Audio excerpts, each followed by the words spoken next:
Hello, welcome back to another installment of Advance Notice. I am Dr. Jovita Lee, and I'm the Policy Director for Advance Carolina. And so this session has been jam-packed, and we have been on the move as an organization from our 19th annual NC Black Summit, where we brought together over 400 elected officials and community leaders to talk about policy solutions for us and our communities, to our incredible North Carolina Black and Brown Policy Network Advocacy Day, where we brought out state and national organizations, community leaders to advocate alongside the communities that we serve, to our Divine Nine Legislative Day, where we give our Divine Nine organizations across the state the same opportunity to engage our elected officials and advocate for our basic rights. So we have been closer to the people and closer to the process.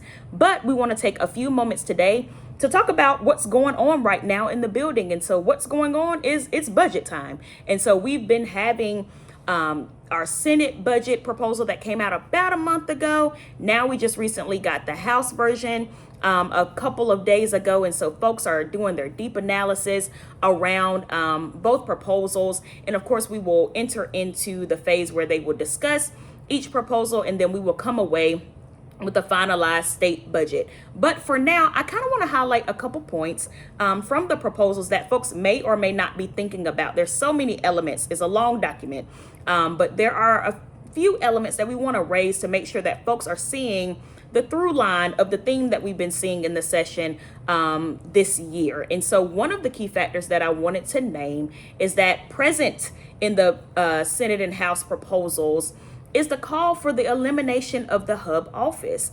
And so for folks that may not be familiar with what that office is or what that stands for, hub stands for historically underutilized businesses. And so it is critical when we think about the retention of our small business owners across the state. This office seeks to expand opportunity for small and minority owned businesses, women owned businesses to fairly compete for state contracts. These businesses are key to job creation, our tax-based growth, our economic resilience across North Carolina. Did you know that for every dollar of investment by the state in this particular hub program, hub produces $4.70 in the economic impact? That is 4 times the growth. So this is a critical office, y'all. This office programming also results in over $200 million in new tax revenue. So we're not talking about a small number here. This is a significant office that produces significant results. And so if we were to eliminate this office, it would create significant negative impact on our local economies, shrink the pool of qualified contractors that we need for our infrastructure growth across the state, and cause companies to divest from North Carolina.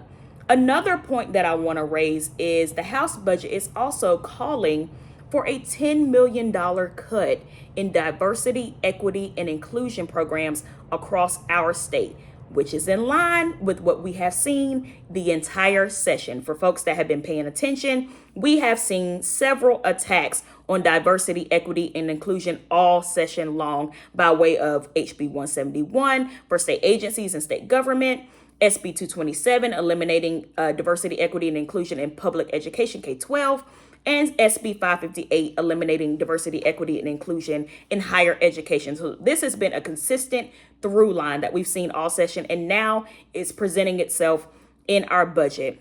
And so both proposals, Senate and House, fall short of what we need in North Carolina. And although the House proposal may be slightly better around, teacher pay and rejecting some of the more harmful tax policies that were presented by the Senate, still, neither proposal actually places enough focus on what we actually need, like affordable housing, like adequate health care, like fully funding education, and so many other critical programs.